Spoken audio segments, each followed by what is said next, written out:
1620 The Zone. Connor Happer Show. Austin Jacobson in for Connor today. 1229 in Omaha right now. 90 degrees, heat advisory going on out there. All good things. And it's summer school. And joining us in the program, James Williams of the Southern California News Group. James, how you doing? I'm doing pretty good. First of all, I appreciate you guys having me on. This is, again, I'm kind of getting into my routine here for Big Ten stuff now as football camp begins for UCLA tomorrow. Obviously, these time zones and whatnot, it's 10:30. It's a little early for me for a non-camp day, but we're here, and I'm excited for the season. How are you? I'm doing great. Interesting to bring all that up. Let's start there. You know, coming from the West Coast, and as we learned at Big Ten Media Days, UCLA is in Los Angeles. Yes. How interesting is it now to know that you routinely need to be checking in on the East Coast with the Rutgers Scarlet Knights time zone? Is that tough, an adjustment? How much effort have you put into that in the preseason? You know what? Not a lot. Not a lot just yet, but obviously with camp starting and I'm about an hour and a half out from LA, so I have LA traffic, so I'll be getting up early from that. So by the time game one comes around, or by the time we kind of get to that first week of game week there, I should be in football shape. So ask me in a month or so. But yeah, no, I'll get there. Perfect. Well, love to hear it. Again, summer school, learning UCLA football here with James Williams, Southern California News Group on 1620 The Zone. You mentioned a little bit about the time zone differences. Want to kind of roll right into that.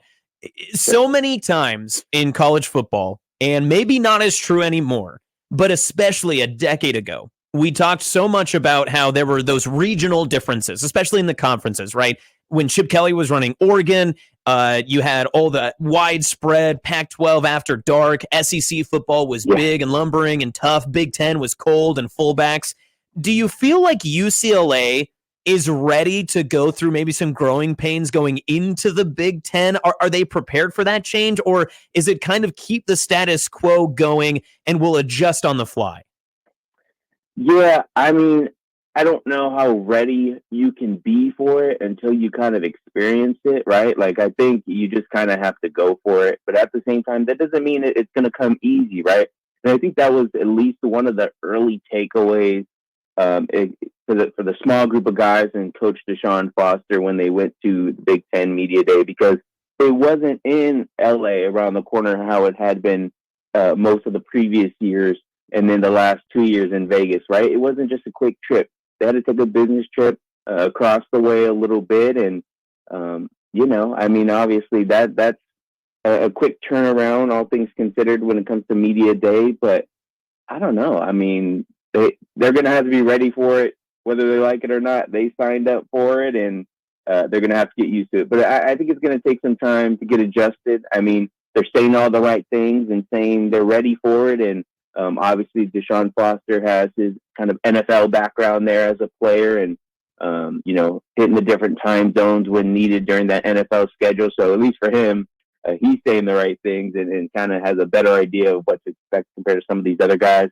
When Chip Kelly was there, they were usually on a pretty good kind of a sleep schedule regimen. Their diet and stuff was usually pretty good. They had put a lot of resources in terms of money financially just to support the nutrition system they had there. So they've kind of been on top of it in terms of things like that. Now, I mean, they've gone to Washington, Oregon, et cetera, to travel around during Pac-12 play. But yeah, a lot of their non-conference games the last couple of years have been at the Rose Bowl. They've had like 3 non-conference games. So they haven't had to do a whole lot of travel. So they're going to be racking up the miles this year. And we'll have a better idea of what it's going to look like going forward, obviously, by the time we get to the end of this year. But there's definitely going to be some growing pains, I'd have to imagine. And as you mentioned, packing on the miles, what a brutal schedule. I think it is the toughest in the Big Ten. I think maybe even toughest in the country. You start on the road at Hawaii. You get that bye week for the Hawaii bid, and then you're right into the thick of things in a Big Ten play. Granted, it's Indiana, but still Big Ten game. And then you move into Death Valley, and you're going against LSU. And then you've got more of the top-tier Big Ten teams. What's this UCLA feel that you can maybe just keep the train on the wheels in the first couple of weeks? Is that kind of how it feels with how long and brutal that first stretch looks like?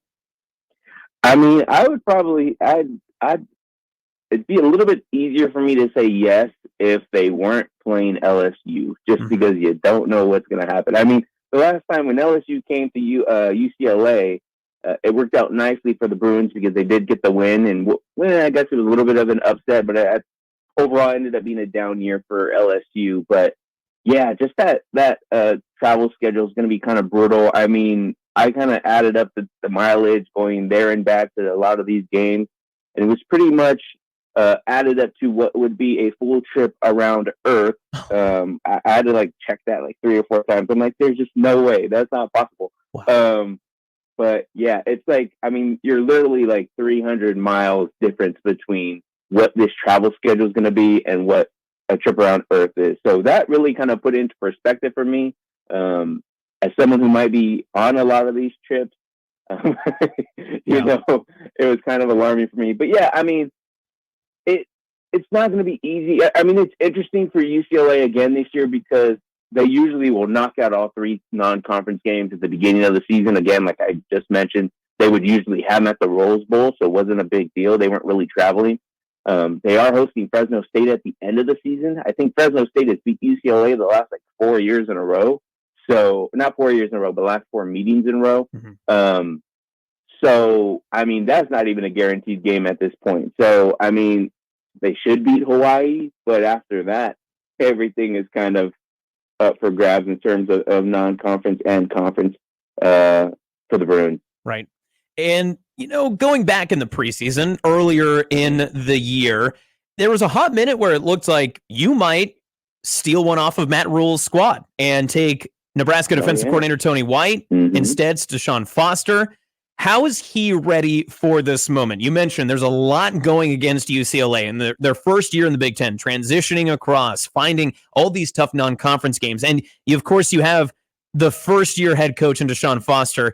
Is he ready and prepared for what's to come? Yeah, real quick on Tony White. I remember his name kind of being brought up early on when Chip Kelly was still there, and you know, I didn't have any ties to UCLA prior to starting reporting on them like 5 years ago, so wasn't familiar with Tony White, and his name kept getting kind of thrown around a little bit by some of the other reporters and stuff, and I was like, all right, let me look up this Tony White guy.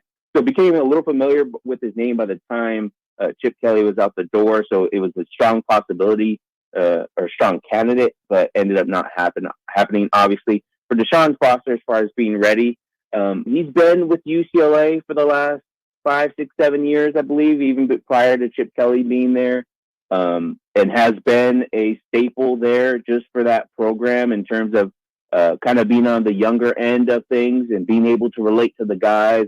And obviously, he had just left to take a job with the Raiders right before Chip Kelly left and was kind of moving on. Chip Kelly leaves. They had to bring Deshaun back in because that's who the players demanded they have back. They wanted Deshaun Foster, and so that's who they got. Will he be ready? I mean, you know, you saw the Big Ten Media Day, some nerves. Some say maybe unprepared. It's probably a little bit of a mixture of both, but I don't know how fully ready you can be. And to me, I'm viewing this as a year 0 just because of how late in the hiring process he kind of came along for them, just because there was a little bit of a stalemate there with UCLA and Chip, it seemed like, and obviously that came true, and Chip was out the door and headed to Ohio State. So Deshaun Foster has been doing pretty well in terms of recruiting, kind of, you know, getting the guys behind him and whatnot.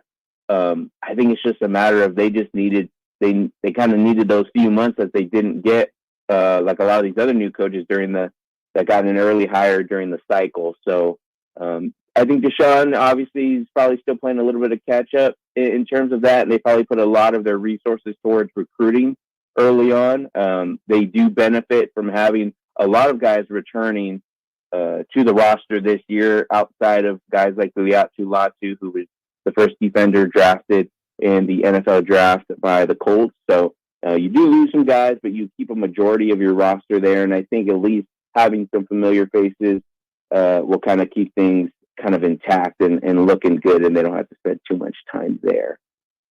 Again, we're back to summer school. James Williams, UCLA football, Southern California News Group, joining us today on 1620 The Zone and the Connor Happer Show. James, when you look at, I'm glad you brought up the defense because I'm a huge NFL draft nut.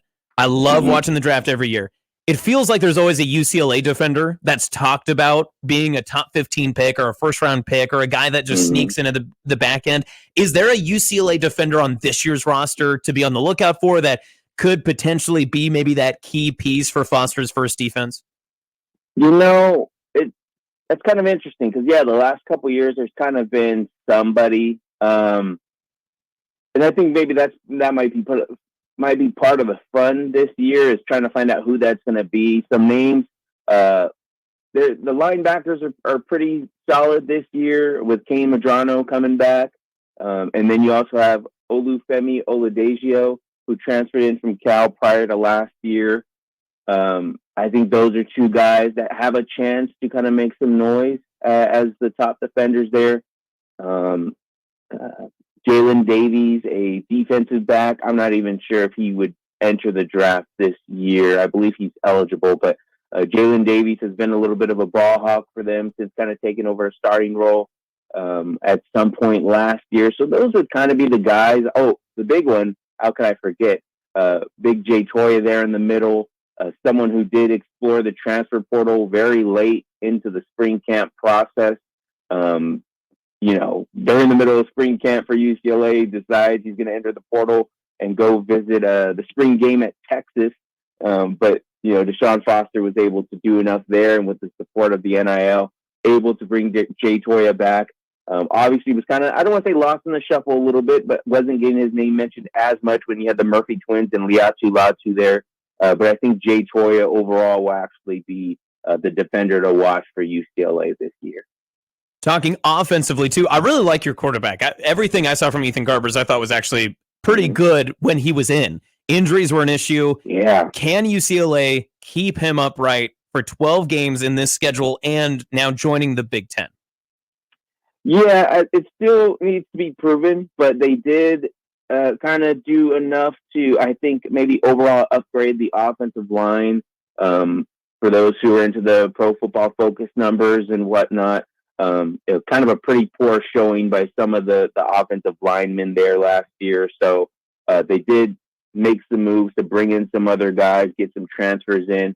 And I think there's a chance Ethan Garbers could do pretty well and that offensive line could keep him upright. I think the biggest thing for Ethan is just being able to say, hey, you're the guy from week one and having a little bit longer of a leash that if things don't go right away, that there's still a chance that he may be the guy going forward because they had true freshman Dante Moore commit late in that recruiting cycle. They bring him in. He was like a top 5 quarterback last year in the nation in terms of being a prospect. So he was kind of hovering over Garbers' shoulder. Garbers did start week 1, but then they shortly put in Dante Moore.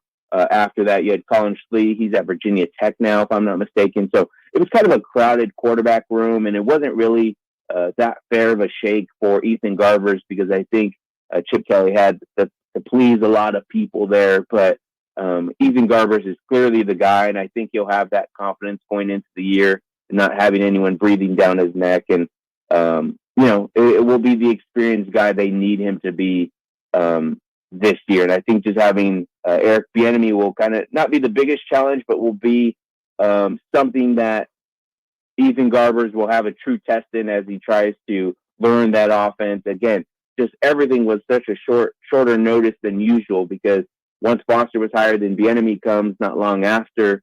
So they're playing a little bit of catch up in terms of learning the offense than they usually would be. James Williams of the Southern California News Group joining Summer School today. Connor Happer's show talking UCLA football. Is there any pressure for the Bruins to outperform the other Pac-12 schools? Oregon comes in as an overwhelming favorite and maybe a national title contender. USC is kind of the biggest brand. Washington was just in the national championship. Feels like UCLA is more kind of limping into the conference, for lack of a better term. Do they feel any of that pressure to be one of the better schools, or at least outbid maybe one of the former Pac-12 schools? My instant reaction was to say no, there's no pressure, but I think at the same time, yes, just because you think about the championship caliber school UCLA prides itself in being, especially in some of the other sports, right? So I think there's always going to be some of that pressure there. Obviously, Oregon is the top dog and will be a true competitor and contender here in the Big Ten as well. I think obviously Washington had been in the mix, but they're going through some coaching changes as well. Maybe they take a smaller step back.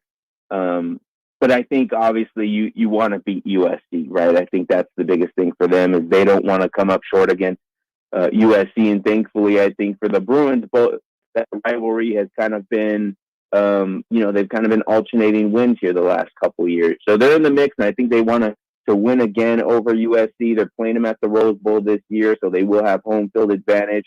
Ideally, obviously, it's in LA, so that can go either way with the crowd.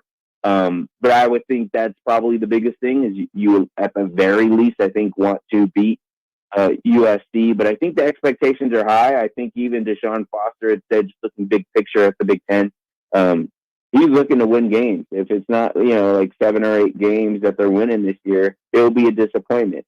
Again, as I mentioned, I still think this is kind of a year zero, but Deshaun Foster's kind of hitting the ground running and not looking to back down or take a back seat in year one to anybody.